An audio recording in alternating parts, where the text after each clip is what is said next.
여러분이 가장 두려워했던 상처가 오랜 세월이 지난 지금도 여전히 아픈 채로 남아있다면 그건 용서받지 못할 상처였기 때문입니다.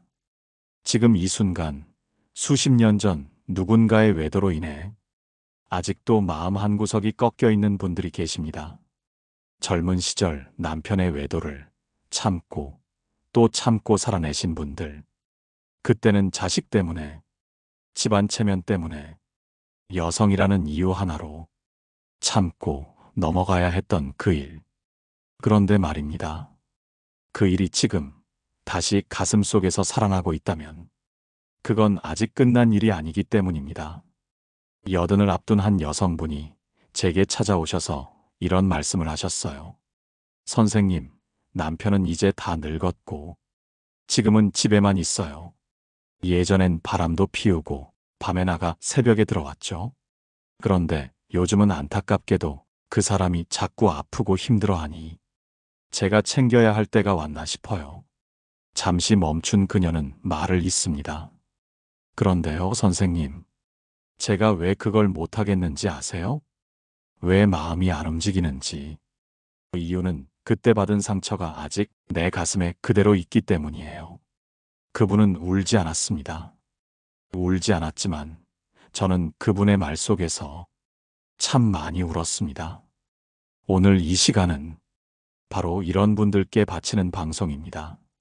한때 참고 참고 또 참고 살아내신, 그러나 이제는 마음으로라도 정리를 하고 싶은 분들, 지금이라도 용서할 수 있는 건지 혹은 복수해야 하는 건지 그 정답은 없지만 다른 분들의 이야기를 들으며 여러분만의 해답을 찾아보시길 바랍니다. 그래서 오늘은 젊은 시절 남편의 외도를 경험했던 60대 이상의 여성 5분께 여쭤봤습니다. 지금은 그걸 용서하셨나요? 그분들의 답은 모두 같았습니다. 아니요. 저는 아직도 용서하지 못했어요. 한 분은 이렇게 말하셨습니다. 그 사람은 그땐 몰랐겠죠. 내가 모른 척 했을 뿐 모르는 줄 알았겠지요. 하지만 그 모든 장면들이 아직도 제 머리 안에 선명하게 남아 있어요. 그때 참지 말았어야 했나. 지금은 그 생각만 자꾸 나요. 그분의 말은 저에게 하나의 문을 열어주었습니다. 노년의 복수는 결코 누군가를 해치는 것이 아니라 내가 내 마음을 되찾는 일이다. 이렇게 말해도 되겠구나 싶은 생각이 들었죠. 이제 여러분께 질문 하나 드립니다. 여러분은 용서하지 않아도 괜찮은 상처 하나쯤 가슴에 품고 계시진 않으신가요? 오늘은 그런 분들을 위한 이야기입니다. 그리고 복수란 이름이 조용한 회복에 대한 이야기입니다. 다음으로 그 5분 중 첫 번째 여성의 이야기를 조금 더 깊이 나누어 보겠습니다. 두 번째로 만난 여성의 이야기는 고요한 강물 아래 숨겨진 분노 같았습니다. 표정은 잔잔했지만 말 한마디 한마디엔 수십 년 눌러온 슬픔이 조용히 흘러나오고 있었습니다. 그분은 66세였습니다. 남편과는 40년을 넘게 함께 살았고 지금은 모두 결혼한 3자녀가 있습니다. 겉으로 보기엔 모두가 부러워할 만한 평범한 노년이었지만 그분의 말은 그 평범함을 조각내듯 하나씩 꺼내놓았습니다. 남편이 다른 여자를 만난 걸 처음 알았을 땐 제가 뭘 잘못했나 계속 저를 자책했어요. 그분은 그렇게 입을 뗐습니다. 그때가 아이들 초등학교 다닐 때였어요.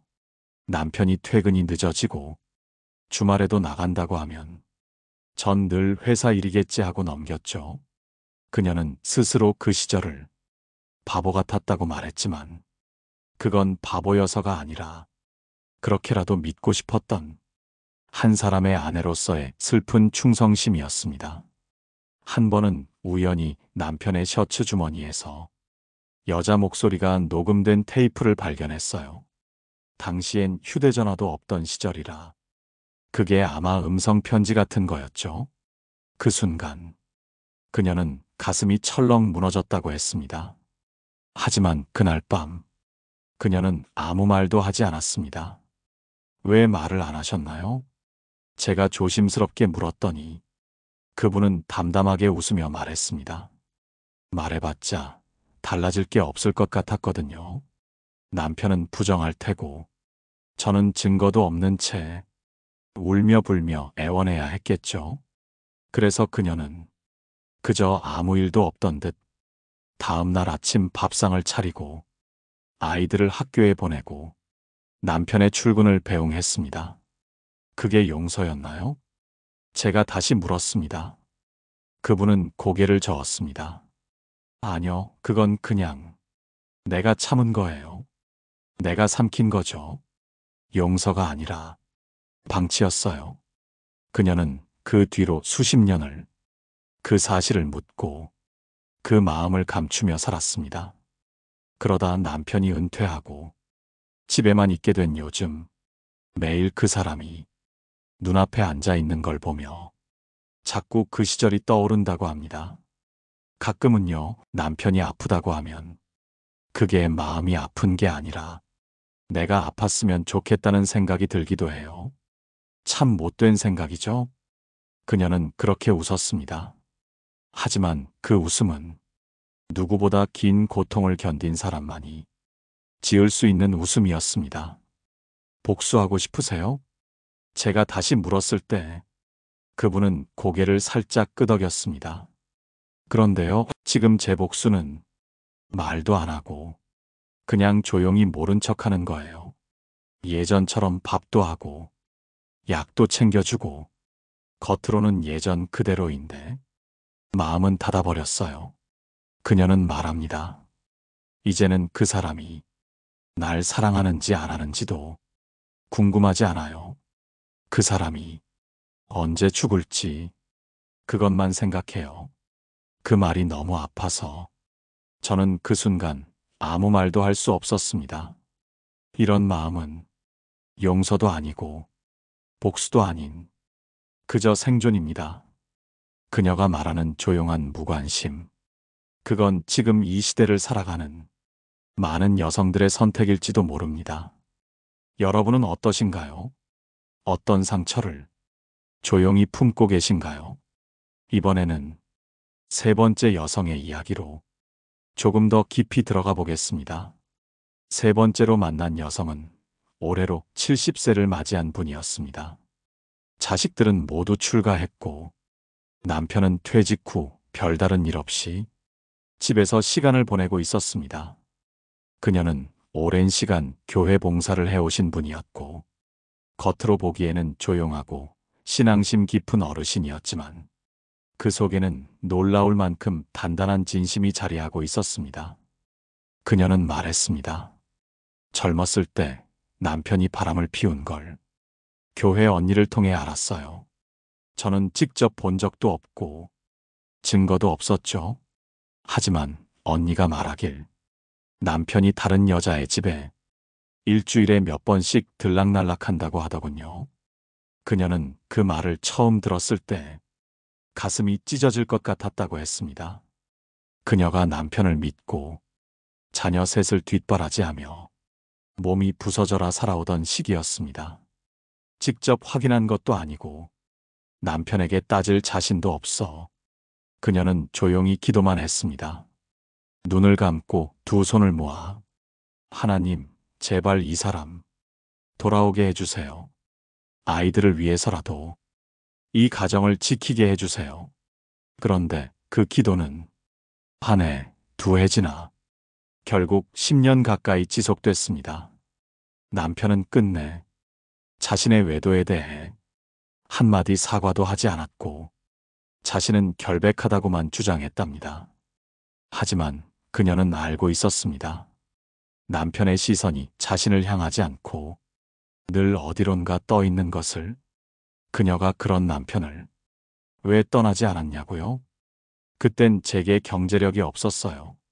자식들도 어리고 갈 곳도 없고 무엇보다도 저는 가정을 지키는 게 제 책임이라 믿었어요. 그녀는 그렇게 말했습니다. 그럼 지금은 어떠세요? 남편이 아침에 눈 뜨면 보이고 밤에 잠들기 전에도 곁에 있는데 괜찮으세요? 그녀는 웃었습니다. 괜찮아요. 왜냐면 이제 제가 그 사람한테 기대는 게 없으니까요. 기대가 없으니 실망도 없어요. 그리고는 이렇게 덧붙였습니다. 지금은 복수의 시기예요. 제가 뭘 하냐고요? 남편이 아프다 해도 눈 하나 깜짝 안 해요. 그 사람이 숨기고 살았던 만큼 저도 이제 숨기고 살아요. 모임도 많고 친구도 많고 웃고 다녀요. 남편이 혼자 있어도 예전처럼 밥 안 차려줘요. 자기 손으로 차려 먹게 해요. 처음엔 그 사람이 불평했는데 이젠 말을 못해요. 왜냐면 제가 웃으며 말하거든요. 나는 이제 당신의 하녀가 아니야. 그녀의 말은 한 줄 한 줄 아주 오랜 시간 속으로만 다져온 문장이었습니다. 한 여인의 지혜였고 자기 존엄을 지키려는 마지막 수단이기도 했습니다. 제가 조심스레 후회는 없으세요? 물었더니 그녀는 대답했습니다. 후회는 그 사람을 사랑했던 제가 아니라 그 사랑을 짓밟아버린 그 사람에게 있어야죠. 그게 인생이에요. 이 말을 듣는 순간 제 마음도 먹먹해졌습니다. 노년의 복수란 누구를 해치거나 크게 벌을 주는 것이 아니라 내 마음을 다잡고 그 사람에게 더 이상 기대하거나 매달리지 않는 것, 그 자체가 아닐까 싶었습니다. 우리는 흔히 복수를 거창한 것으로 생각하지만 진짜 통쾌한 복수는 마음으로부터의 독립입니다. 더 이상 그 사람의 말에 흔들리지 않고 그 사람의 표정에 상처받지 않는 것, 그 자체가 복수입니다. 이번에는 이분들의 이야기를 통해 우리에게 남는 질문 하나를 던져보겠습니다. 과연 우리는 누군가에게 받은 상처를 어떻게 잘 처리하고 어떻게 잘 복수할 수 있을까요? 그리고 그 복수는 정말 우리를 자유롭게 할 수 있을까요? 다음으로 현명하고 잔잔하지만 가장 통쾌한 복수법, 그 해답을 나눠보겠습니다. 지금부터 나누고 싶은 이야기는 그 어떤 복수보다도 고요하고 그러나 그 누구보다 당당한 복수법입니다. 이것은 누군가를 해치거나 격하게 소리치고 떠나는 것이 아닙니다. 오히려 더 조용히, 더 고요하게 내 마음속의 주도권을 되찾아오는 방식입니다. 한 상담 중에 만난 여성분이 이런 말씀을 하신 적이 있습니다. 예전엔요, 남편이 외출하면 혹시 또 어디 가는 건 아닌가 휴대폰을 몰래 보고 지갑에 든 명함까지 뒤졌어요. 근데 이제는 안 봅니다. 볼 이유도 없고 볼 가치도 없어요. 여러분, 이 말을 곰곰이 들여다보면 무엇이 느껴지시나요? 화가 가라앉은 게 아닙니다. 그 여인은 용서를 한 것도 아니고 남편이 잘못을 뉘우쳐서 마음이 풀린 것도 아닙니다. 그 여인은 이제는 자신을 위해 살기로 마음먹은 겁니다. 그녀가 선택한 복수는 집안을 청소하는 방식도 바꾼 것이었습니다.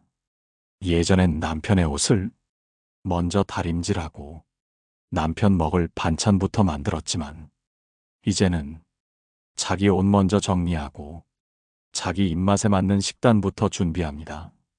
남편에게는 말합니다. 필요하면 알아서 하세요. 나도 이젠 내 삶이 소중해요. 이런 변화를 보인 또 다른 여성은 남편과의 잠자리도 자연스럽게 분리했습니다. 처음엔 남편이 왜 같이 안 자냐고 화도 내고 말도 섞지 않았다고 합니다. 하지만 그분은 한마디만 했습니다. 이제는 당신이 내게 줬던 외로움을 당신도 좀 느껴보시라고요. 이처럼 조용한 거리두기, 더 이상 애원하지 않고 스스로의 공간을 만드는 것. 이것이 진짜 복수입니다. 남편이 바람을 피운 후 진심으로 반성하지도 않고 끝까지 무시하며 살았다면 이제는 반대로 그의 무관심에 무관심으로 답하는 것입니다. 그렇게 살다 보면 정말 놀라운 일이 벌어집니다. 바로 존중입니다. 그들이 다시 조심스럽게 말을 붙이고 눈치를 보기 시작합니다. 이전엔 그렇게 날 깔보던 사람이 이젠 내 기분을 살피고 예전엔 무시하던 내 취미에 이제는 관심을 갖는 척이라도 합니다. 그때 속으로 웃는 거죠. 이게 바로 내 방식의 복수다. 물론 이런 복수가 쉬운 건 아닙니다. 처음엔 외롭고 섭섭하고 내가 너무 냉정한 건 아닌가 죄책감이 들기도 하죠.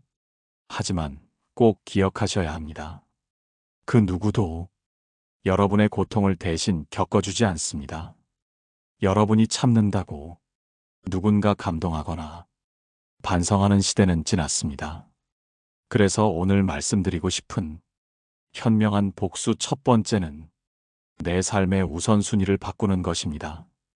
그 사람을 중심에 놓지 않고 이제는 나를 내 삶의 가장 중심에 두는 것, 내 기분, 내 건강, 내 계획, 이제는 그것이 가장 중요하다는 걸 스스로에게 인정하는 순간 여러분의 복수는 이미 시작된 겁니다. 이번에는 현명한 복수 두 번째 이야기로 여러분의 마음을 지키는 방법, 즉 관심을 끊는 기술에 대해 나눠보겠습니다. 복수를 한다고 하면 흔히 감정적으로 대응하고 상대를 공격하거나 그 사람의 삶을 망치는 일을 떠올리는 경우가 많습니다. 하지만 여러분, 노년의 복수는 다릅니다. 마음에서부터 무게를 거두고 관심을 거두는 순간부터 시작됩니다. 어느 날 한 여성분이 저에게 이런 말씀을 하셨습니다. 이젠요, 남편이 늦게 들어오면 어디 갔냐고 묻지도 않아요. 그게 나한테 무슨 의미가 있겠어요? 이 한마디에는 그간의 상처와 절망, 그리고 그 뒤를 이은 결단이 녹아 있었습니다. 그분은 처음엔 애를 쓰셨습니다. 남편이 외도하는 걸 알고 붙잡고 달래고 좋은 말로 풀어보려 했습니다. 하지만 남편은 바뀌지 않았습니다. 오히려 당당했고 죄책감도 없었죠. 그래서 그분은 어느 날 결심을 하셨다고 합니다. 남편의 인생을 더 이상 내 마음속에 들이지 않겠다고. 그 후로 그분은 남편이 뭘 하든 어디를 가든 전혀 관심을 두지 않기 시작했습니다. 함께 살지만 그 사람의 감정이나 일상은 자신의 세계와 무관하게 만들기로 한 것이죠. 여러분, 이게 얼마나 강력한 변화인지 아십니까? 사람은 자기를 감시하던 사람이 자신에게서 등을 돌리면 불안해집니다. 누군가의 관심을 당연하게 여겼다가 그 관심이 사라질 때 비로소 공허함을 느끼는 게 인간의 심리입니다. 이 무관심의 힘은 생각보다 오래 갑니다. 그분은 그 이후로 남편이 무슨 말을 해도 아, 그래요? 하고 넘겼습니다. 잔소리도 하지 않고 일일이 챙기지도 않았습니다. 그러자 남편이 처음엔 편해했지만 곧 이상하다는 듯 슬쩍슬쩍 눈치를 보더랍니다. 여기서 중요한 건 여러분이 그 관심을 단지 끊기만 해서는 안 된다는 점입니다. 내 마음에서 관심을 빼낸 만큼 그 자리를 나에게 다시 채워야 합니다. 자기 몸을 돌보고 내가 하고 싶었던 일을 하나씩 해보는 것. 그게 진짜 복수의 완성입니다. 어느 여성분은 뜨개질 동호회에 들어가셨고 어느 분은 글쓰기 수업을 시작하셨습니다. 또 한 분은 자신만의 작은 텃밭을 일구며 매일을 살뜰히 살아내고 계십니다. 공통점이 하나 있습니다. 이 여성들은 모두 이젠 남편보다 내 하루가 더 소중해요. 이런 말을 하신다는 겁니다. 지금 여러분 곁에도 아직도 과거에 발이 묶인 채 상대의 말 한마디에 희망을 걸고 마음이 무너지는 분들이 있을 겁니다. 하지만 이젠 그 손을 내려놓으셔야 합니다. 무관심은 때로 가장 큰 해답이 됩니다. 지금 이 방송을 듣고 계신 여러분, 여러분 마음에도 버리지 못한 감정이 있지 않으신가요? 잊지 마세요. 누군가가 여러분을 상처 준 만큼 여러분의 무관심은 그 사람을 흔들 수 있는 가장 조용한 복수가 될 수 있습니다. 이번에는 세 번째 복수법, 가장 품위 있고 가장 여운 깊은 방식인 존재 자체로 흔들기에 대해 이야기 나눠보겠습니다. 젊었을 땐 몰랐습니다. 사람이 상처를 받는 것도 누군가를 증오하게 되는 것도 시간이 흐르면 자연스레 희미해질 줄 알았죠. 하지만 어떤 상처는 시간이 지나도 사라지지 않고 오히려 더 깊게, 더 날카롭게 가슴 한켠에 자리 잡습니다. 한 여성은 말했습니다. 내가 남편을 진심으로 미워하게 된 건 그의 외도를 처음 알았을 때가 아니에요. 오히려 세월이 흘러 그 사람의 곁에 내가 여전히 있다는 걸 깨달았을 때였어요. 그동안 내가 얼마나 바보 같았는지를 깨닫고 나서 정말 미움이 올라왔죠. 그분이 택한 복수는 어떤 소란이나 외침이 아니라 그냥 당당한 나로 사는 것이었습니다. 그동안 억눌려 살아왔던 자신의 목소리를 찾는 것, 그게 그녀의 복수였죠. 한 번은 함께 외식을 하자는 남편의 말에 그녀는 이렇게 답했다고 합니다. 난 오늘 친구들이랑 약속 있어. 이제는 내 인생도 챙기고 싶거든. 그 한마디에 남편은 아무 말도 못하고 고개를 떨궜습니다. 그녀는 더 이상 누군가의 그림자처럼 살지 않았습니다. 식탁을 차리며 눈치를 보지도 않았고 늦게 들어온 남편에게 어디 갔느냐고 묻지도 않았습니다. 이것이 바로 존재 자체로 보여주는 복수입니다. 예전엔 그 사람의 관심을 얻기 위해 나를 줄이고 감추고 참았지만 이제는 자신을 드러내고 존재 그 자체로 의미 있는 삶을 살아가는 것. 그것이 바로 상대를 뒤흔드는 가장 조용하고 강한 복수입니다. 우리는 종종 복수라는 말에 부정적인 인식을 갖습니다. 하지만 여러분, 복수라는 단어가 반드시 상대를 파멸시키는 것을 뜻하지는 않습니다. 때로는 내 삶을 온전히 살아가는 것, 그 자체가 상대에게 무언의 메시지를 전하는 복수가 될 수 있습니다. 예전에 읽었던 한 구절이 떠오릅니다. 행복하게 살아라. 그게 너를 아프게 한 사람에게 가장 큰 벌이다. 이 말처럼 진짜 복수는 내 삶을 내가 잘 살아내는 것입니다. 더 이상 남편의 말 한마디에 기분이 요동치지 않고 그의 무표정에 상처받지도 않으며 오롯이 내 일상, 내 감정, 내 시간을 소중히 여기는 것. 그것이 가장 강력한 반격입니다. 만약 지금 여러분이 배우자의 외도로 인해 마음속에 분노와 슬픔이 공존하고 있다면 그 감정을 부끄러워하지 마십시오. 그 감정은 여러분이 그만큼 진심이었음을 증명하는 것입니다. 하지만 이제는 그 마음을 내려놓을 때가 되었습니다. 그가 준 상처에 머무는 삶이 아니라 나를 위한 삶으로 옮겨가는 것. 그것이 바로 존재로 하는 복수의 시작입니다. 여러분은 더 이상 누군가의 그림자가 아닙니다. 여러분은 누군가의 인생을 지탱해주는 그림자 같은 존재가 아닌 자체로 빛나는 한 사람입니다. 이번에는 마지막으로 이 모든 복수의 마무리를 어떻게 맺어야 할지, 어떤 마음으로 살아가야 할지 그 여운을 담아 끝맺음 이야기를 나눠보겠습니다. 이제 마지막입니다. 길고 긴 이야기였지만 결국 우리가 다다른 곳은 하나의 진실 앞입니다. 젊었을 적 외도라는 상처를 안고 살아온 60대 여성들. 그분들이 말했습니다.